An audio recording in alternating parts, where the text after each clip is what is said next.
No internet, no recharge, no SIM card, but we can make a video call.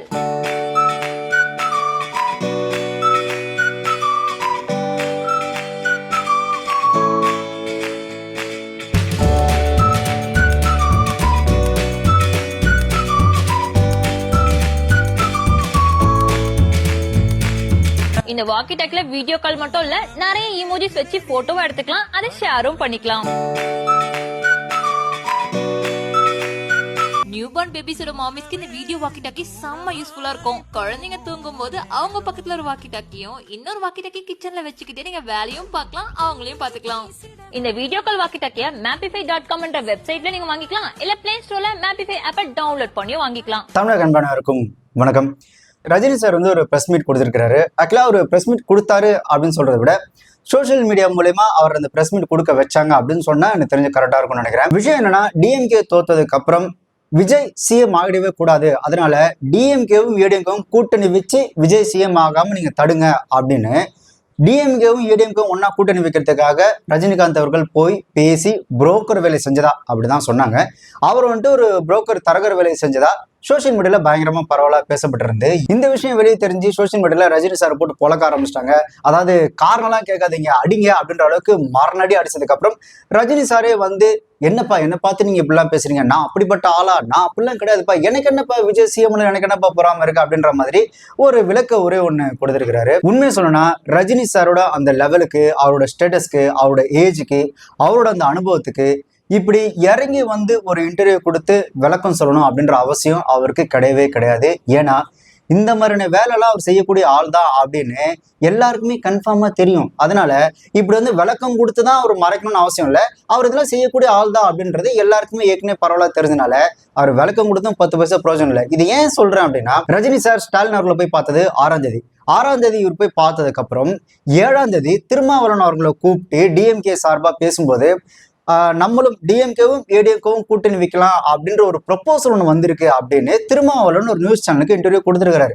7ஆம் தேதி எங்களுக்கு தனித்தனியாக ஒரு அழைப்பு வருது, திடீர்னு வந்து சிஎம் பார்க்க விரும்புகிறார் அப்படின்னு. அப்போ நாங்கள் 2-3 பேர் போகிறோம், அவங்களும் வந்திருந்தாங்க. அப்போ அங்கே ஒரு கருத்து வைக்கப்பட்டது என்னன்னா, இது மாதிரி வந்து நம்ம அணியும் அதிமுக அணியும் சேர்ந்தா நாமளே ஆட்சி அமைக்க முடியுங்கிற ஒரு ப்ரப்போசல் வந்துருக்குது. அதான் எடப்பாடி அவர்களை வந்து முதலமைச்சராக முன்மொழிகிறாங்க, இதை பற்றி உங்கள் கருத்து என்ன அப்படின்னு. முதல்ல நான் வந்து சொல்கிறேன், இது திமுகவுக்கே பெரிய கேள்விக்குறியாயிரும், உங்களுடைய எதிர்காலமே சூன்யமாயிரும், இது நல்ல முயற்சி இல்லை அப்படின்னு நான் சொல்கிறேன். கம்யூனிஸ்டுகளும் கிட்டத்தட்ட அதே மாதிரியான ஒரு டோனில் தான் கருத்து சொன்னாங்க. நாங்கள் எழுச்சி வந்துட்டோம். அதுக்கு பிறகு எங்களுக்கு இடையில் ஃபோனில் தான் பேசணும், அது சரியாக வராது அப்படின்னு. இப்போ அதில் நாங்கள் யாரும் ஈல்டாகல. 6ஆம் தேதி இவர் போய் பார்த்தாரு, 7ஆம் தேதி இந்த சம்பவம் நடக்குதுன்னும் போதே மக்களுக்கு வந்து தெளிவாக புரிஞ்சிருக்கும் இந்த சேட்டையை யார் பார்த்திருப்பா அப்படின்னு. ஸோ அதனால அதை திருப்பி கன்ஃபார்ம் பண்ற மாதிரி ரஜினி சார் வந்து விளக்கம் கொடுக்க வேண்டிய அவசியம் இல்லை. ஏன்னா தமிழ்நாட்டில் எவ்வளோ பிரச்சனை நடந்திருக்கு, அப்பெல்லாம் வந்து பேசாதாலும் தனக்கு ஒரு பிரச்சனை தன்னை பத்தி இந்த மாதிரி சோசியல் மீடியால இருக்குன்னு ஒன்னதான் ஒரு முந்திரி கொட்ட மாதிரி வந்து இன்டர்வியூலாம் கொடுப்பாரு. ஸோ அந்த மாதிரி இப்படி கொடுத்துருக்காரு இல்லையா, அது வந்து அவசியமே இல்லாது. ஏன்னா இந்த சம்பவத்துக்கு இவர் தான் காரணம்ன்றது மேக்சிமம் எல்லாருக்கும் தெரிய ஆரம்பிச்சிருச்சு. இன்னொன்னு, ரஜினி சார் இந்த மாதிரி வந்து ஒரு இன்டர்வியூ கொடுத்து விளக்கம் கொடுக்க வேண்டிய அவசியமே இல்லை. ஏன்னா we are well know that Rajini sir வந்து ஒரு வைத்தறிச்சல் பிடிச்ச ஒரு வன்மவாதி அப்படின்றது, அதுவும் விஜய் விஷயத்துல அவருக்கு வந்து பயங்கரமான வன்மை இருக்கு அப்படின்றது நல்லாவே தெரிஞ்ச ஒரு விஷயம் தான்.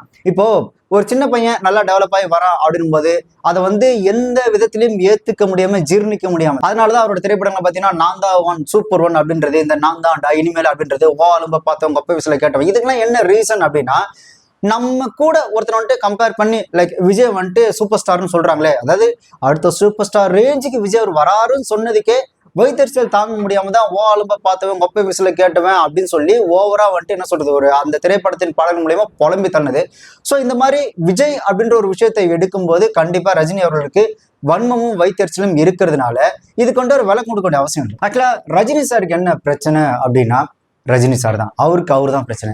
அவர் என்னதான் வந்துட்டு எனக்கு பொறாமலாம் கிடையாதுப்பா, நானா அப்படிலாம் கிடையாதுப்பா, நானா எவ்வளவு நல்லவன் தெரியுமா அப்படின்னு அவர் வெளிப்படையா இந்த மாதிரி பிரஸ் மீட்ல கொடுத்தாலும், தான் ஆடா விட்டாலும் தன் சதையாடும் அப்படின்ற மாதிரி அவரோட செய்கைகள் இருக்குல்ல, அது வந்து காட்டி குத்துறோம். ஆமா நான் வந்து 100ல் 6% வன்மத்திலேயே வைத்திருக்கணும் சுத்திட்டு இருக்கிறேன் அப்படின்னு அவரோட அந்த ஆக்டிவிட்டிஸ்ன்றது ஆட்டோமேட்டிக்கா காட்டி கொடுத்து. ஆக்சுவலா நேற்று அவர் கொடுத்த அந்த பிரஸ் மீட்ல கூட அவரோட வைத்தறிச்சல் தான் தெரிஞ்ச தவிர வாழ்த்துன்றது அந்த இடத்துல எங்குமே தெரியல. அதான் வந்துட்டு ஓகே ஒரு முதல்வர் விஜய்க்கு இல்ல தமிழக முதல்வர் விஜய்க்கு வந்துட்டு பார்த்தா அந்த மாதிரிலாம் வாயில இருந்து வரவே இல்லை. முழுக்க முழுக்க வெறும் வைத்தறிச்சல் தான். நீங்க பாருங்க வைத்தறிச்சல் எங்கேயாவது மூஞ்சில குறையதா நல்லா பாருங்க அப்படின்ற மாதிரி வைத்தறிச்சல் தான் தெரிஞ்சது. வாழ்த்து எங்கேயுமே தெரியல.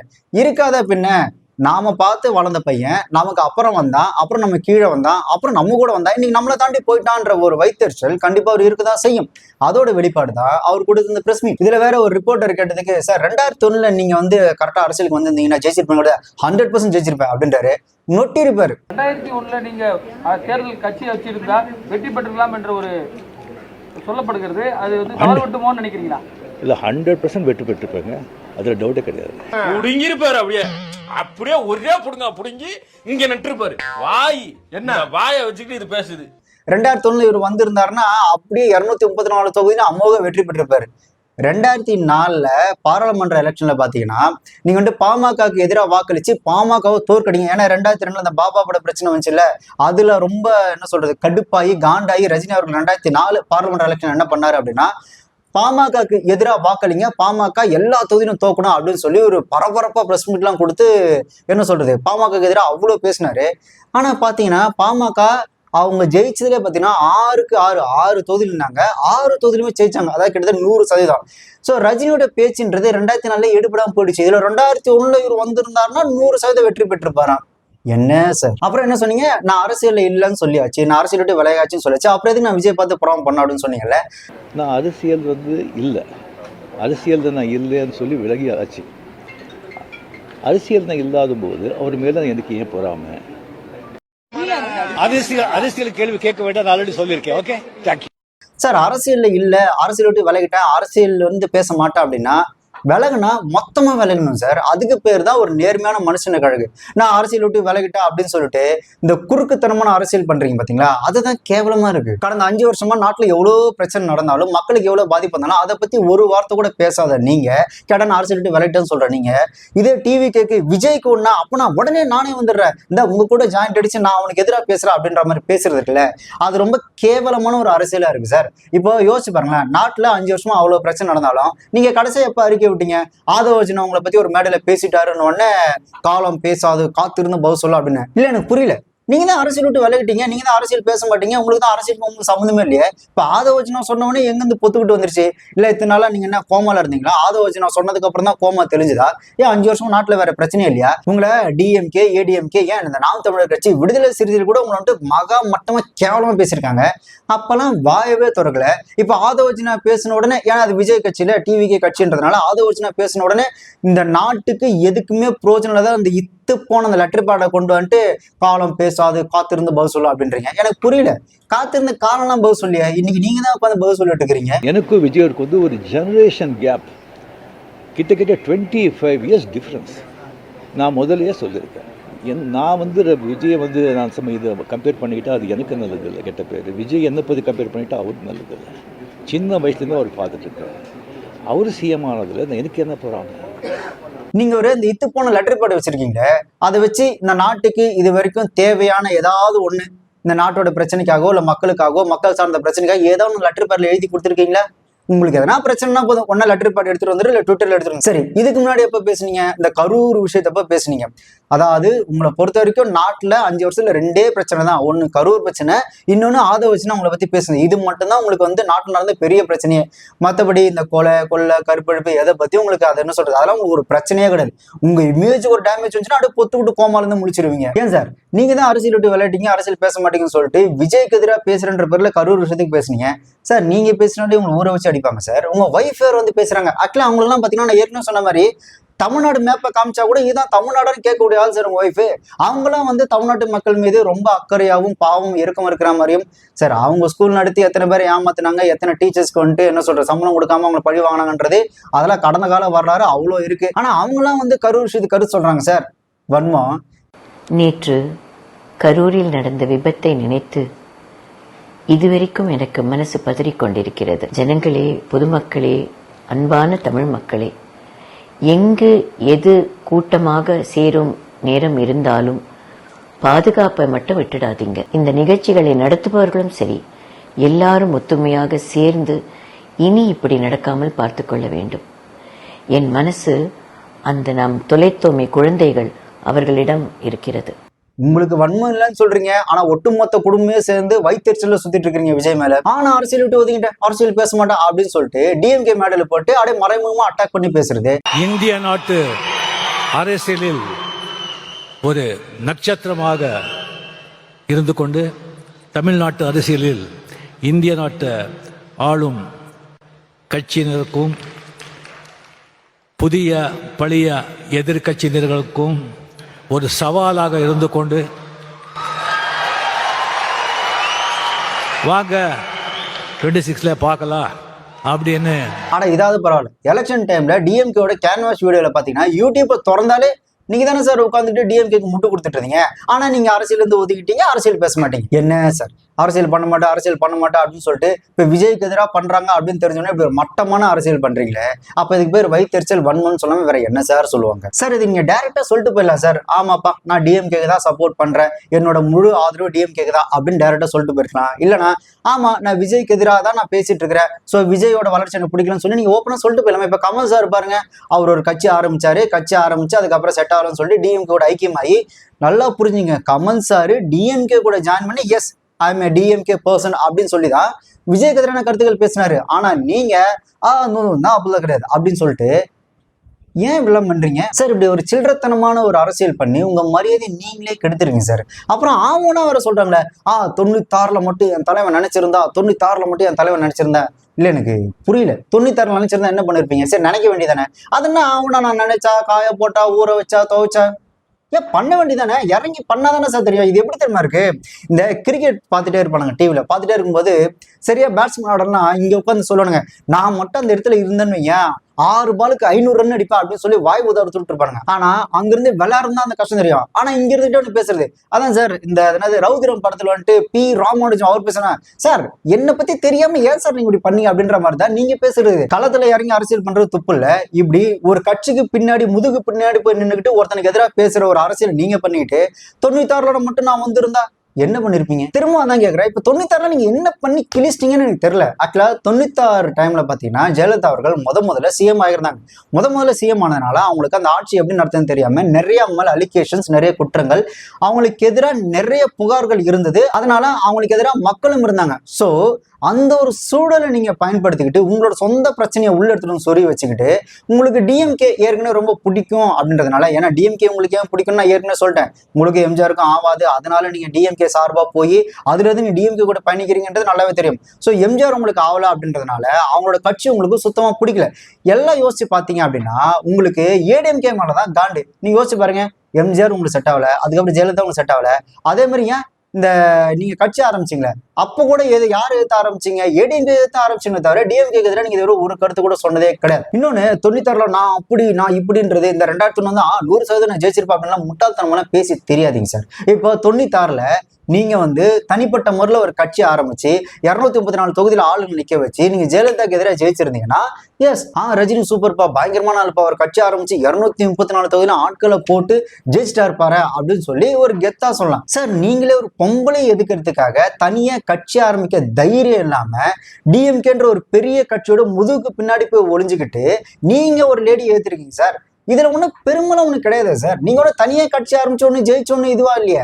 நீங்க ஒரு கட்சிக்கு பின்னாடி போய் தானே ஒளிஞ்சிட்டு இருந்தீங்க, இப்பவும் ஒளிஞ்சிட்டு இருக்கீங்க. நீங்க என்ன பெரிய பாலிடிக்ஸ் பண்றீங்க? முதல்ல அது பாலிடிக்ஸே கிடையாது, அது பேர் டுபாகூர். அதாவது எதிரிக்கு எதிரி நண்பன் அப்படின்ற மாதிரி, அவன் என் எதிரி உனக்காம் எதிரி, அப்ப நான் கூட ஜாயின் பண்ணி அவனை காலி பண்ற ட்ரை பண்ற பாரு அப்படின்னு நீங்க பண்றதே ஒரு டுபாகூர் தரமான ஒரு பாலிடிக்ஸ். அது மூலம் பாலிடிக்ஸே கிடையாது, அது ஒரு சில்லறத்தனம். அதை போய் ஒரு பெரிய பாலிடிக்ஸ் மாதிரி நீங்களே பேசிட்டு இருக்கிறீங்க. அக்கா நீங்க யார் தெரியுமா? நீங்க ஒரு சகுனி சார். மத்தவங்க தூண்டி விட்டு அந்த தூண்டி விட்டது மூலயமா வரக்கூடிய அந்த விளைவுகள் லாபம் பார்க்குற ஒரு ஆள் தான் நீங்க. ஆக்சுவலா எப்படி சொல்றது, எங்கால் மட்டும் அவர் உள்ள இறங்கிட்டாருன்னா இது நடக்கும் அது நடக்கும் அப்படின்னு சொல்லி ஒன்று பேசணுங்க. ஆனா அவன் ஒரு டீம்ல கூட இருக்க மாட்டாங்க. அட டீம் விட்டுருங்க, டீம்ல சப்ஸ்டியூட்டா கூட இருக்க மாட்டாங்க. சும்மா வெளியில நின்று ஒன்று கத்துறது, நான் மட்டும் உள்ள இறங்கிட்டேன்னா என்ன நடக்கும் தெரியுமா?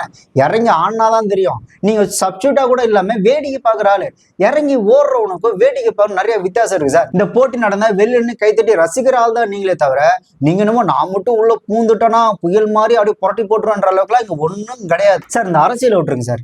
நீங்க உங்களை நம்பின ரசிகருக்கு இது வரைக்கும் என்ன சார் பண்ணிருக்கீங்க? இந்த படத்துல நான் இப்போ வருவேன், அப்போ வருவேன், அப்புறமா வருவேன், நான் கண்டிப்பா வருவேன், எப்படி வேணாலும் வருவேன் அப்படின்னு சொல்ல அந்த டைலாக் தவிர்த்து நீங்க மக்களுக்கு என்ன பண்ணீங்க? கவர்மெண்ட் மிரட்டிட்டே இருக்கான். நீங்க இப்ப ஏன்னு சொல்லுங்க, நட்டிடலாம் கம்பத்தை, கட்டிடலாம் கோ. நான் எப்போ வருவேன், எப்படி வருவேன்னு யாருக்கும் தெரியாது. ஆனா வர வேண்டிய நேரத்துல கரெக்டா வருவேன். ஐயா இப்படி சொன்னா இவர் கேட்க மாட்டாருப்பா. நாம தான் அவரை மேடை ஏத்தி விடணும். வாங்கப்பா.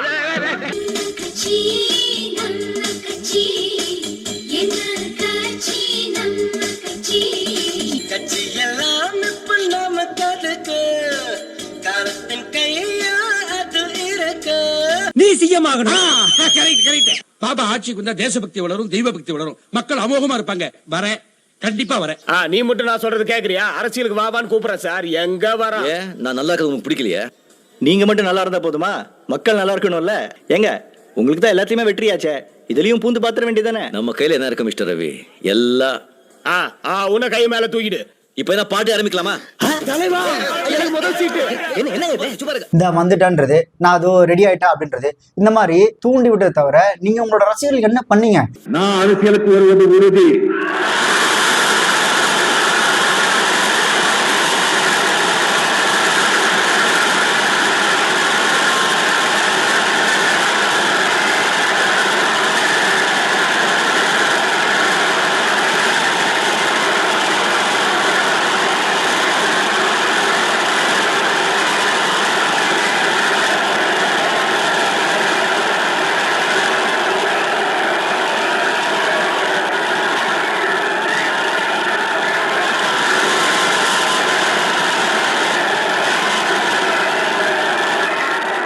இது காலத்தின் கட்டாயம். நம்ம தலைவர் அரசியலுக்கு வருவாரு, அதன் மூலமா நமக்கு ஒரு நல்லது நடக்கும். நாம ஒரு எம்எல்ஏ சீட்டோ இல்ல தலைவரோட அரசியல் கட்சி பேர் சொல்லி நாம ஏதோ ஒண்ணு முன்னேறி வரலாம், அட்லீஸ்ட் ஒரு கவுன்சிலராக ஆகலாம்னு சொல்லி ஆக்சுவலா உங்களோட ஒவ்வொரு பிறந்த நாளைக்கும் இங்க எத்தனை பேர் நம்மளோட தலைவரோட பேர் கெட்டு போயிடக்கூடாது, நாளை பின்ன அவர் அரசியலுக்கு வரும்போது நாம இன்னைக்கு செய்யற அந்த விஷயம் நாளைக்கு தலைவர் அரசியலுக்கு வரும்போது கண்டிப்பா ஒரு உதவியா இருக்கும் அப்படின்னு சொல்லி அவன் கடன் வாங்கி செலவு பண்ணி உங்க பேரை காப்பாத்தணுன்னு இருக்க அவ்வளவு கஷ்டப்பட்டு கடைசியில நீங்க உனக்கும் பெப்பேன் கொப்பனுக்கும் பெப்பேன் நீங்க ஒரு டிமி கொடுத்தீங்க பாத்தீங்களா?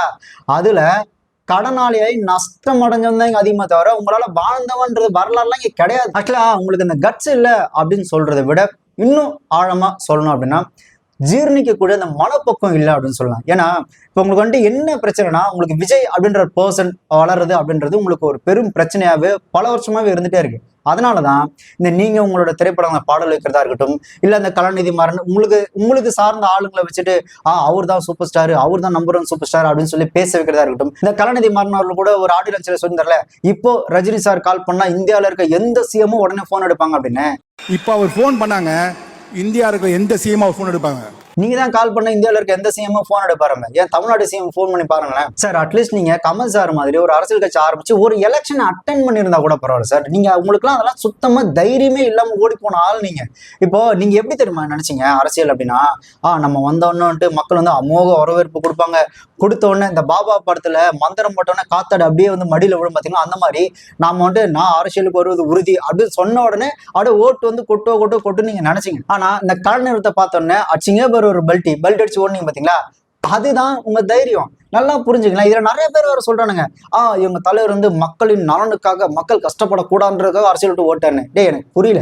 அவர் ஆக்சுவலா அரசியல் விட்டு போகும்போது என்ன காரணம் சொன்னாரு அப்படின்னா, உடல்நிலை சரியில்லை, கும்பல் சேர்க்க முடியாது, கொரோனா வேற வந்துருச்சு, இதனால தான் நான் அரசியல்கள் அப்படின்றாரு.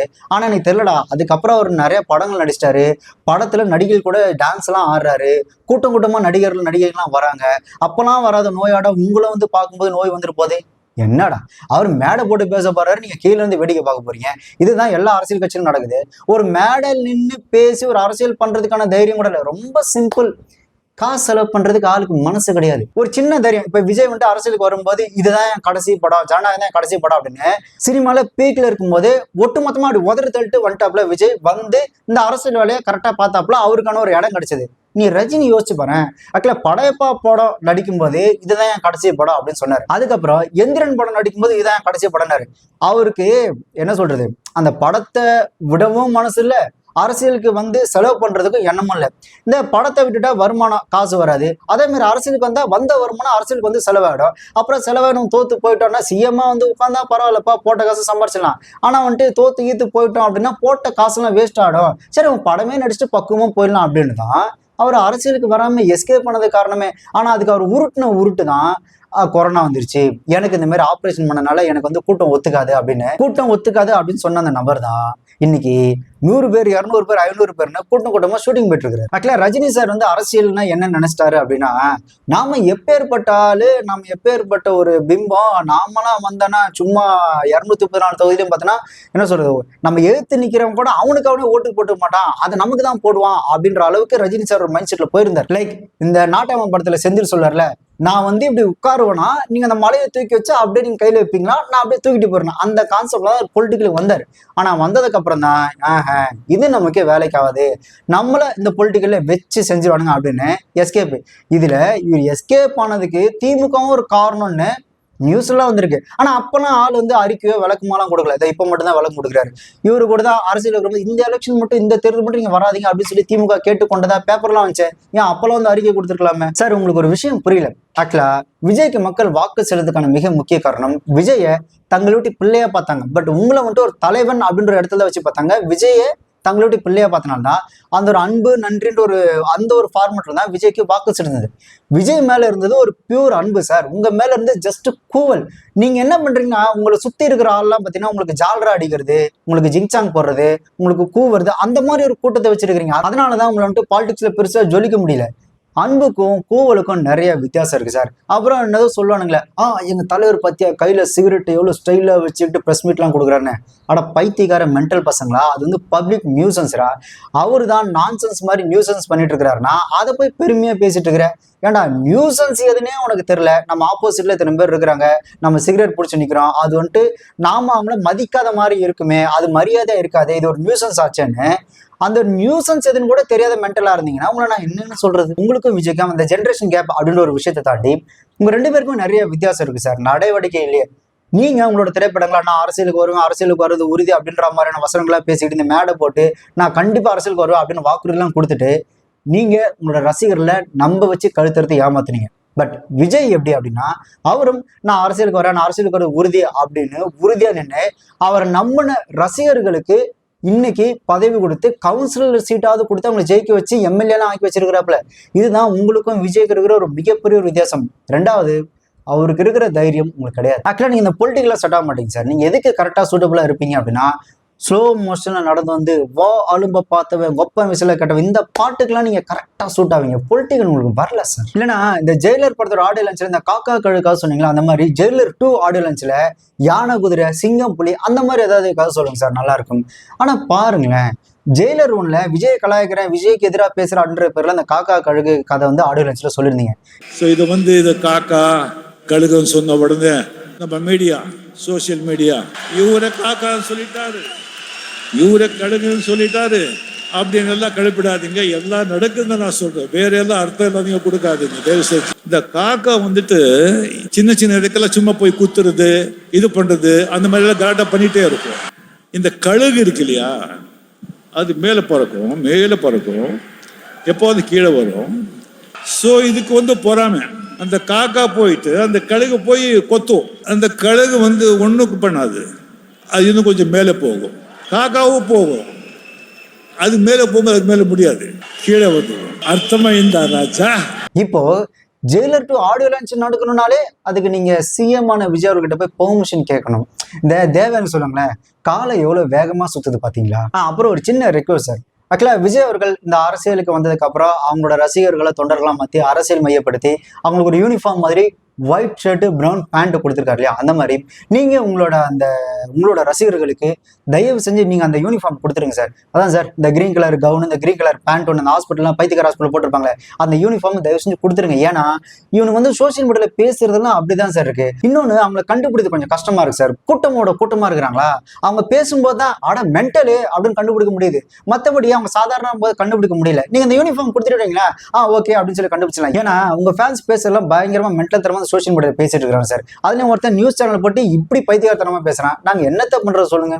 இன்னொன்னுங்க, ரஜினி சாரும் முதலமைச்சரும் சந்திக்கிறாங்க, ரைட்டுங்களா?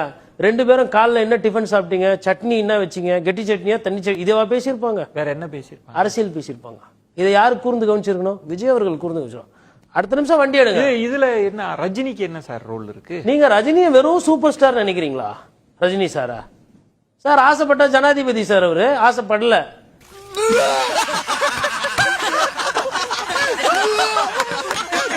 அதுல இவனுங்க வேற நாங்களும் அரசியல் பேசுறோம் அப்படின்ற பேர்ல கரூர் சம்பவம் மாதிரி நடக்காம இருக்கிறதா எங்க தலைவர் அரசியலுக்கு வரல, மக்களோட நல்லதுக்காக தான் அரசியலுக்கு வரல அப்படின்ற மாதிரி கட்டுக்கதையில அவுத்துறானு சார். சார் அவங்களுக்கு தெரியல சார், வள்ளூர் கோட்டத்துல தலைவா நீ அரசியலுக்கு வா உனக்காக நாங்க இருக்கிறோம் அப்படின்னு சொல்லி இந்த 1000 பேருக்கு மேல கலந்துட்டான் பாத்தீங்களா.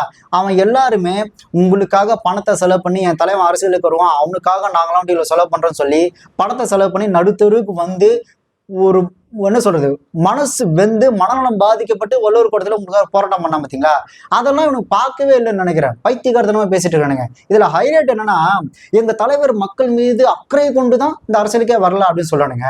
ஆனா பாருங்க நீங்க அரசியலுக்கு வர அப்படின்னு சொல்லி ஏமாத்திட்டு ஓடி போனதுனால வள்ளூர் கோட்டத்துல தலைவனி அரசியலுக்கு வான்னு சொல்லி போராடின மக்களுக்கு எதிராக இந்த மாதிரி நீங்க போராட்டத்தில் ஈடுபட்டுனா உங்கள் மீது சட்டப்படி நடவடிக்கை எடுக்கப்படும் அப்படின்னு நீங்க எவ்வளவு அன்பா சொன்னீங்க அதெல்லாம் உங்களுக்கு தெரியல சார். அதே மாதிரி என் புகைப்படத்தையோ என் குரலையோ நான் சம்பந்தப்பட்ட எந்த ஒரு பொருளையும் நீ வித்து அதுல இருந்து வருவாய் சம்பாதிக்க கூடாதுன்னு சொல்லி நீங்க ஒரு அறிக்கை விட்டீங்க பாருங்க, அந்த மக்கள் மேல ஒரு அன்பு வச்சிருக்கீங்க பாருங்க, ஒரு ரசிகர் மேல, அதை பத்தி உங்களுக்கு தெரியல சார். அதே மாதிரி பாபா படம் ரிலீஸ் ஆகும்போது பாபா படத்தின் பேரையோ பாபா படத்தின் முத்திரையோ இந்த ஒரு நாயகடைக்காரரு உங்க மேல இருக்க அன்புல அந்த மோதிரத்தை தயாரிச்சு வித்ததுக்காகவே அவர் மேல நீங்க கேச போட்டீங்க பாருங்க. நீங்க எவ்வளவு பேர் அன்பான ஆளு அதெல்லாம் யாருமே தெரியல சார். அப்புறம் ஒரு சில பேர் வந்துட்டு அவரு என்ன வயசாகுது அவரோட வயசுக்காவது மரியாதை கொடுக்க வேணாமா அப்படின்னு சொல்றாங்க. ஆக்சுவலா நான் சொல்றது கொஞ்சம் ஆக்வர்டா இருக்கும், ஆனா இதை யோசிச்சு பாத்தீங்கன்னா என்னன்னு புரியும். ஒரு சின்ன பையன் ஒரு நல்லது பண்றான் அப்படின்னா பரவாயில்லையே இவ்வளவு நல்லது பண்றது சூப்பர்பா அப்படின்னு சொல்லி ஒரு சின்ன பையனா இருந்தாலும் அந்த பையனை தட்டி கொடுக்கணும். இதே 60 இல்ல 70 வயசு ஆயிடுச்சுனாங்களேன் அப்போ போயிட்டு கேடுகட்டத்தனமான வேலைகள் செஞ்சா ஒரு புரோக்கர் வேலை செஞ்சாங்க அப்படின்னா அவங்க வந்துட்டு கேவலமா தான் பேசுவாங்க. இந்த இடத்துல வயசுக்கெல்லாம் மரியாதை கிடையாது, செய்யற செயலுக்கு தான் மரியாதை சார். ஆக்சுவலா உங்களுக்கும் விஜய்க்கும் இருக்கக்கூடிய ஒரு மிகப்பெரிய வித்தியாசம் என்ன அப்படின்னு பாத்தீங்கன்னா, நீங்க உங்களோட திரைப்படத்துல ஒரு வசனம் பேசியிருப்பீங்களே, சிங்கம் சிங்கிளா தான் வரும் பண்ணி கூட்டமா வரும் அப்படின்னு சொல்லுவீங்களா, அதே தான் சார் உங்களுக்கும் விஜய்க்கும் இருக்கிற வித்தியாசம்.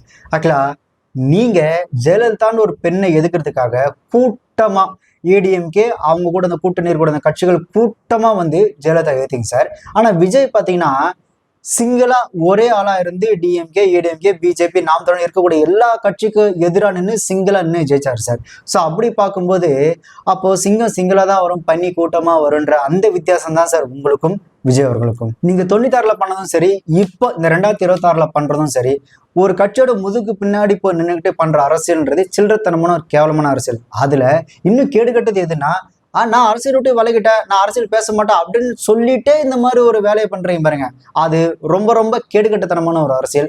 அதை நீங்க பண்றீங்க அப்படின்றது உங்களோட ரசிகர்களுக்கு எப்போ புரியும் அப்படின்னு தெரியல. இன்னொன்னு, ஒவ்வொரு படம் ரிலீஸ் ஆகும் போதும் நீங்க இந்த மாதிரி ஒரு பப்ளிசிட்டி ஸ்டண்ட் பண்ணுவீங்க அப்படின்றது எல்லாருக்கும் நல்லாவே தெரிஞ்ச ஒரு விஷயம். 2 விஷயம் பண்ணுவீங்க ஒவ்வொரு படம் ரிலீஸ் ஆகும். படம் ரிலீஸ் ஆகும்போது கரெக்டாக நான் அரசியலுக்கு வரேன் அப்படின்னு சொல்லுவீங்க. அப்படி இல்லைன்னா உங்களுக்கு உடம்பு சரியில்லாம போட்டு நீங்க ஹாஸ்பிட்டல் போய் அட்மிட் ஆகிறீங்க. இது வந்து நீங்க பண்ணக்கூடிய அந்த ஸ்டண்ட். நீங்க இந்த ஸ்டண்ட் தான் பண்றீங்க அப்படின்றதே அவனுக்கு புரியாம பேசிட்டு இருக்கிறானுங்க. What to do? இதுல ஹைலைட் என்னன்னா, விஜய்க்கு நீங்க போட்டி கிடையாது சார், உங்களுக்கு தான் விஜய் போட்டி.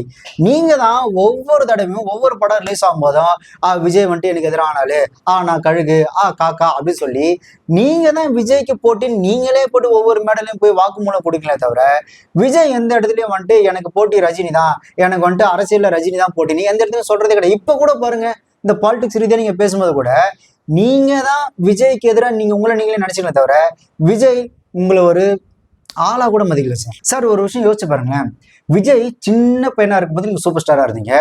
அதுக்கப்புறம் விஜய் நடிக்க வந்தாப்புல, உங்களுக்கு அடுத்த கட்டத்தில் இருந்தாப்புல, அப்புறம் உங்களுக்கு ஈக்குவலா இருந்தாப்புல, பெரிய சூப்பர் ஸ்டார் ஆனாப்புல. அந்த உச்ச நட்சத்திரமா இருக்கும்போது அதை அப்படியே தைரியமா உதறி தள்ளிட்டு அப்படியே எலெக்ஷன் நின்னாப்புல, அரசியல்ல வந்து போட்டி போட்டாப்புல. இப்போ ஆள் வந்து சிஎம் ஆயிட்டாரு. இப்போ சிஎம் ஆகி பிஎம் ரேஞ்சுக்கு போட்டி போட ஆரம்பிச்சிட்டாப்புல. நார்த் இந்தியன்ல பார்த்தீங்கன்னா ஃபயர் விட்டுட்டு இருக்கிறான், அடுத்த பிஎம் இவர் தான், இந்த ஹேண்ட்ஸம் சிஎம்மா இருக்கிறாரு, அடுத்த பிஎம் இவர் தான் வருவார்னு சொல்லி ஃபயர் விட்டுட்டு விஜய் வந்துட்டு அடுத்தடுத்த ரேஞ்சுக்கு போயிட்டு இருக்கிறாப்புல. ஆனா நீங்க இன்னமும் விஜய்க்கு நான் தான் போட்டி, எனக்கு விஜய் தான் போட்டியா அப்படின்னு சொல்லி பேட்டி கொடுத்துட்டு இருக்கிறீங்க. ஒண்ணு, அந்தந்த காலகட்டத்துல ஒரு சில விஷயங்களை ஒரு சில முடிவுகளை துணிவா எடுக்கிறதுக்கு தைரியத்தோட நீங்க முன் வந்து எடுத்திருக்கணும். அப்படி இல்லைன்னா வாயை முடிட்டு கொஞ்சம் சும்மாவாதான் இருக்கணும். அவன் எங்கேயோ போயிட்டு இருக்காங்க சார். அதாவது என்ன சொல்ற, இருந்தாலும் குதிரை யானை மேல சவாரி பண்றது போயிட்டு, நீங்க கழுதை மேல ஏறி உட்காந்துக்கிட்டு இன்னமும் கழுதையில உட்காந்து போட்டி போட்டுட்டு இருக்கிறீங்க. சார் உங்களை ஒரு ஆளாவே கன்சிடர் பண்ணலன்னு நினைக்கிறேன் சார். நீங்க தான் சார் வந்துட்டு என்ன சொல்றது தொங்கிட்டு இருக்கிறீங்க. மேபி விஜய் நம்மளோட வயசுல பெரியவர், நம்மளோட இண்டஸ்ட்ரியிலே சீனியர், நாம இவர மாதிரி தான் ஆகணும்னு சொல்லி வந்தா இப்ப நம்ம அடுத்த லெவலுக்கு போயிட்டோம் அப்படின்னு சொல்லி ஒரு மரியாதையில உங்களை வேணா மீட் பண்ணலாம் தவிர மற்றபடி விஜய் இப்ப இருக்கிற அவரோட மனநிலைக்கு உங்களெல்லாம் ஒரு ஆளை கன்சிடர் பண்ணுவாருன்னு எனக்கு தெரியல சார். ஏன்னா இதுல வேற உங்களோட ஃபேன்ஸ் எல்லாம் ஃபயர் வராங்க சார். இங்க பாத்தீங்களா தலைவர் ஸ்டைலா நிற்கும் போது பின்னாடி கை கட்டி விஜய் நிக்கிறாப்புன்னு. கரெக்ட் தான், அப்படி கை கட்டி நின்று வந்தாலும் இன்னைக்கு சிஎம்மா இருக்கிறா, நாளைக்கு சிஎம் பின்னாடி போயிட்டு புரோட்டோகால் வைஸ் நீங்க புரோட்டோகால் வைஸ் ரஜினி போய் பேசணும்னா கூட நான் சிஎம் சார்கிட்ட பேசணும், சிஎம் சார்ட்ட அப்பாயின்மெண்ட் கிடைக்குமான்னு சொல்லி சிஎம் சார் தான் விஜய் சொல்லி ஆடணுமே தவிர கை கட்டி என் பின்னாடி கை கட்டி நின்னா அதனால வந்துட்டு இருக்கிறானா அப்படிலாம் பேச முடியாது. ஏன்னா அதுதான் வளர்ச்சி, அதுதான் தைரியத்தின் அடையாளம். நீ சும்மா உட்காந்து குண்டு செட்டுல குதிரை ஓட்டிக்கிட்டு 96ல நடந்த கதை எடுத்துட்டு இப்ப வரைக்கும் வந்துட்டு நாங்க மட்டும் 96ல வந்து அந்த பரிதாபங்கள்ல கோபி சொல்லிட்டு பாருல 96ல நாங்க மட்டும் வந்திருந்தேன் நானு. இந்த மென்டல் தனமா ஃபயர் வர்றதுட்டு போய் உருப்படியா வேலையை பாருங்க. அப்படி இல்லைன்னா திருச்சியில இப்ப இடைத்தேர்தல் வருது, நீங்க தான் சூப்பர் ஸ்டார், நாங்க மட்டும் நினைச்சோம் நாங்க மட்டும் புழிஞ்சிடான்னு ஒண்ணு சொல்றீங்களே, அங்க சூப்பர் ஸ்டார் நிக்க வச்சு ஜெயிக்க வச்சுக்கீங்களா?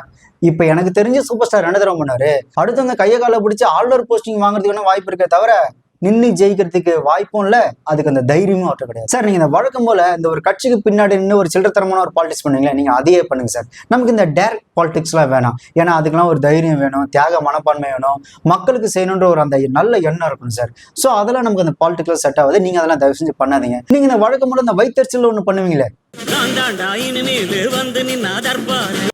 இதுதான், இதையே கண்டினியூ பண்ணுங்க.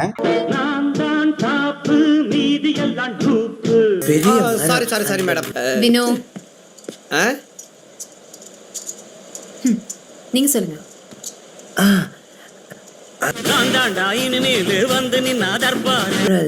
அந்த பெரிய மரத்துக்கடியில